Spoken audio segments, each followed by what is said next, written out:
চলুন আজ জানা যাক কাল ভৈরবের কথা, যিনি শিবের সবচেয়ে ভয়ঙ্কর রূপ। ভাবা যায় শান্তশিষ্ট শিবেরও এমন এক রুদ্র অবতার থাকতে পারে? শুধু তাই নয়, ইনি স্বয়ং সৃষ্টিকর্তা ব্রহ্মারই শিরচ্ছেদ করেছিলেন। এমনকি কর্মফলের দেবতা শনিও, যাকে নিজের গুরু হিসাবে মানেন। ইনি হলেন কাল ভৈরব, আমাদের ভেতরের অহংকার আর অন্ধকারের বিনাশকারী। এই গোটা গল্পটা শুরু কিন্তু সৃষ্টিকর্তা ব্রহ্মার অসংখ্য অহংকার দিয়ে। ব্রহ্মার 4টে মাথা ছিল বেদের প্রতীক, কিন্তু তার পঞ্চম মাথাটি ছিল কেবলই অহংকারের। এই মাথা থেকেই তিনি দাবি করেন যে তিনি পরম স্রষ্টা, যা মহাবিশ্বের ভারসাম্য নষ্ট করে দিচ্ছিল। এর জবাবেই শিবের প্রচণ্ড ক্রোধ থেকে এক অভাবনীয় শক্তির জন্ম হয়।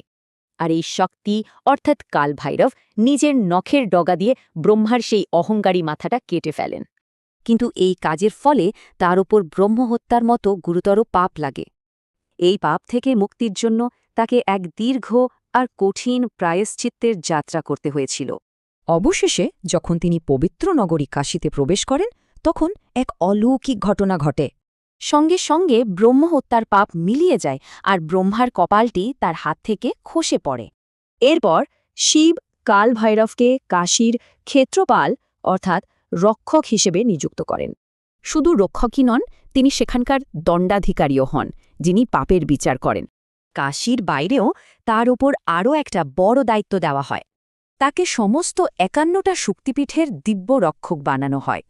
তার প্রভাবের ক্ষেত্র তাই বিশাল, কাশীর রক্ষক থেকে শুরু করে ভয় বা ঋণ থেকে মুক্তি দেওয়া পর্যন্ত।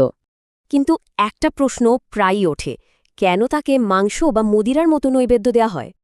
আসলে এই জিনিসগুলো মানুষের ভেতরের তামসিক প্রবৃত্তি বা খারাপ অভ্যাসের প্রতীক।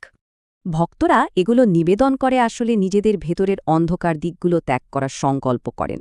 তার কৃপা পেতে কালাষ্টমীতে পুজো করা যায়, অথবা তার পবিত্র সঙ্গী কুকুরদের খাওয়ানো যেতে পারে।